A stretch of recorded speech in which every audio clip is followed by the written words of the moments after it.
G means 23 January 2026 morning shift question. Let vector A equal to minus I plus j plus 2k and vector B equal to minus I minus j minus 3k.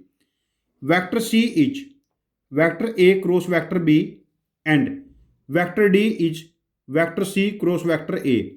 Then A minus B dot D is equal to, देखिए यहां से हमें given है vector C is vector A cross vector B and vector D is vector C cross vector A, means vector D equal to vector A cross vector B और cross product with vector A।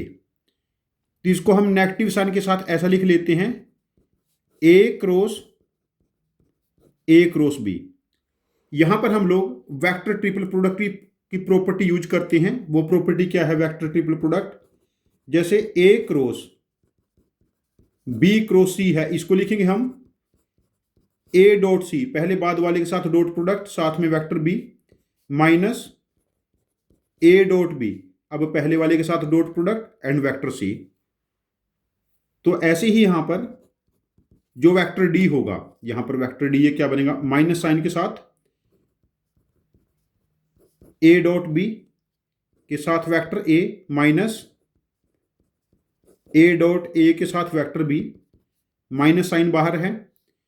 यहां देखिए जो vector A और B given है A dot B, देखो A dot B -1 then -1 then -6, ये क्या बना -8 time vector A minus A dot A 4 + 1 + 1 6 time vector B।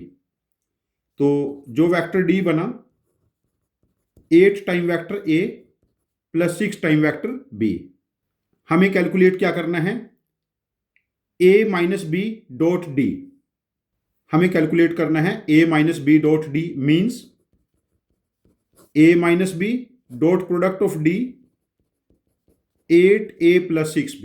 यहां देखिए जब A को A से मल्टीप्लाई करेंगे 8 time mode of A square, this is 6A dot B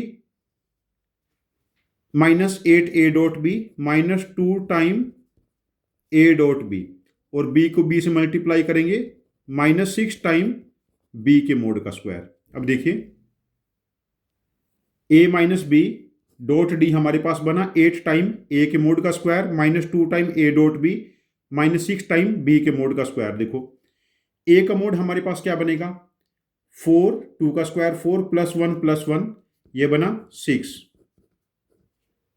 8 × 6 square, sorry 6 minus 2 time A dot B हमारे पास बना था -8 एंड -6 टाइम B के मोड का स्क्वायर बना हमारे पास 11। तो ये वैल्यू हमारे पास बनी 48 + 16 एंड -66, दिस इज 64 -66, तो ओवरऑल वैल्यू बिकम्स -2। तो required value of A minus B dot D becomes -2। यहां पर जो हम लोगों ने प्रॉपर्टी यूज की है वो यूज की है A cross B cross C vector triple product of the 3 vectors. Vector triple product हमारे पास जो प्रॉपर्टी है, यदि ये डेफिनेशन हम इफिशिएंटली यूज कर लेंगे तो इस क्वेश्चन का सॉल्यूशन बहुत आसानी से आ जाएगा, अदरवाइज ये काफी लेंथी क्वेश्चन हो जाएगा। और यदि आपके पास इस क्वेश्चन की कोई डिफरेंट अप्रोच है जो मेरी अप्रोच से ज्यादा एफिशिएंट है, तो मैं आपसे रिक्वेस्ट करता हूं कि प्लीज आप अपने लॉजिक को कमेंट बॉक्स में पोस्ट करना, हम आपके लॉजिक को समझेंगे। यदि आपकी अप्रोच वाकई ज्यादा एफिशिएंट हुई तो मैं इस क्वेश्चन का एक और वीडियो सोल्यूशन बना के इसको रिपोस्ट करूंगा। ये चैनल हम सब की लर्निंग के लिए है। Thank you very much for joining with us. Happy learning with us.